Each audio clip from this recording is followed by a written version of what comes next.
All right, today's topic is especially for athletes, and I'm joined in the studio here by Kane. Kane, you're a college athlete, and we're talking today about how to turn around a selfish team.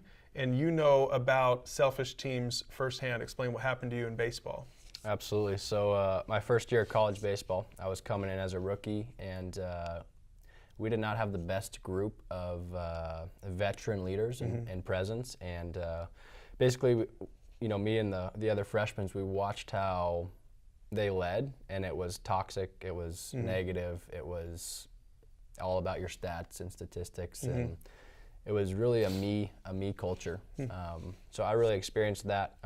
We saw a big time switch and a flip though when my group became the veterans, and we saw their influence, and we did not want to be like that. So we chose to create a we culture and really choose to buy into one another and play for each other and sacrifice and commitment. So it's been quite the turnaround. And by the way, what happened as a result of that, once you guys were leading and the culture was different and it was more of a we culture, what happened?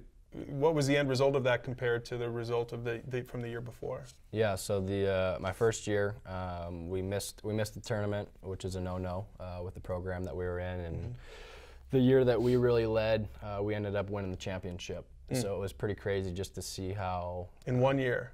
Yeah, in a 1 year difference. Just the turnaround is having a culture, having the right leaders sort of leading the charge. Exactly. And I think that, so for anyone who's watching this who's saying, come on, it's college sports, we're there to have fun, we're there to, sow our right? All the stuff that you think about with college sports.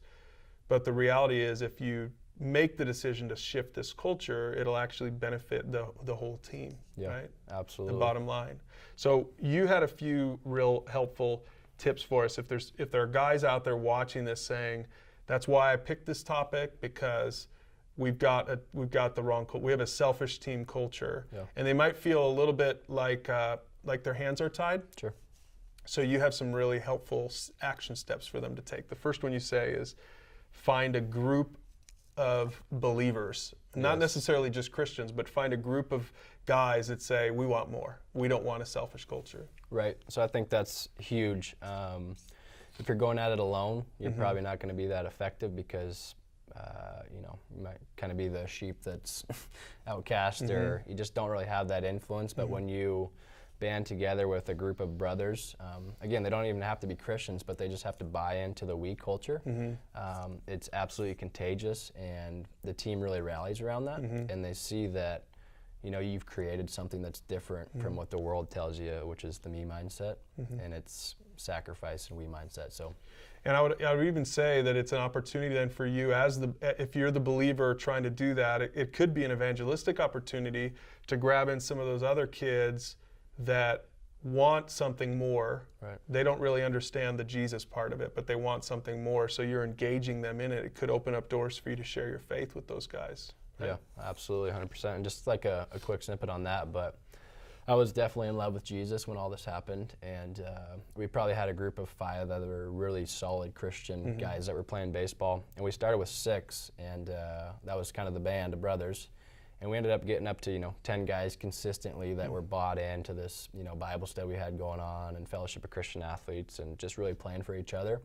And those 10 guys happened to be our primetime players, our starters, which always works out a little bit better, but it was great. That's awesome.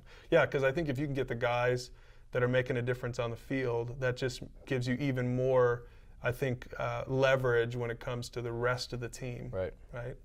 So the second thing you say then that you guys did, so walk us through this, is write down your vision or your new mission statement, right, for the new season. Right. So our mission, our vision was, we felt like as a brotherhood we were in the minority. So we had this phrase that we wanted to go from the minority to the majority. So we started with 6, and we ended up with probably 10 very solid Christians and 15 guys that were committed to playing the culture, and a whole bunch of guys that were taking notice. So I say that was part of it.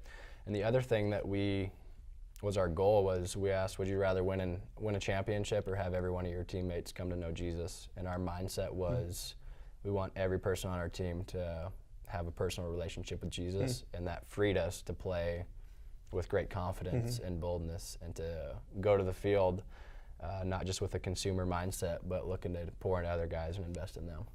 And really, that was your third point, is then once you have a mission statement, a vision statement, then just live it out. Like consistently, with your band of brothers, live it out for the coaches, for the other players to see, and really start turning that culture around. Right, absolutely. So yeah, the live it out, just real quick, but if you say something but your actions aren't following it, you're not going to have any influence, in my opinion. So it was crazy, but we actually we had a Bible study, and then there was another group of guys on the team that had a bottle study. And it was funny, but they respected our opinion because they knew that it was good for the team. And even though they weren't seeking Jesus, they were bought into the winning culture, which is what it takes to, win a championship. Yeah. And I think that's the key for you athletes out there watching is culture matters on your team. And I think this is where Christians have an edge, that you as Christian men and women, athletes watching this, that if you step up and lead like Jesus, have that we attitude instead of that me first attitude, it gets contagious, it changes your team, it's a great witness for Christ, and you'll also, like Cain's story, you'll also probably win more.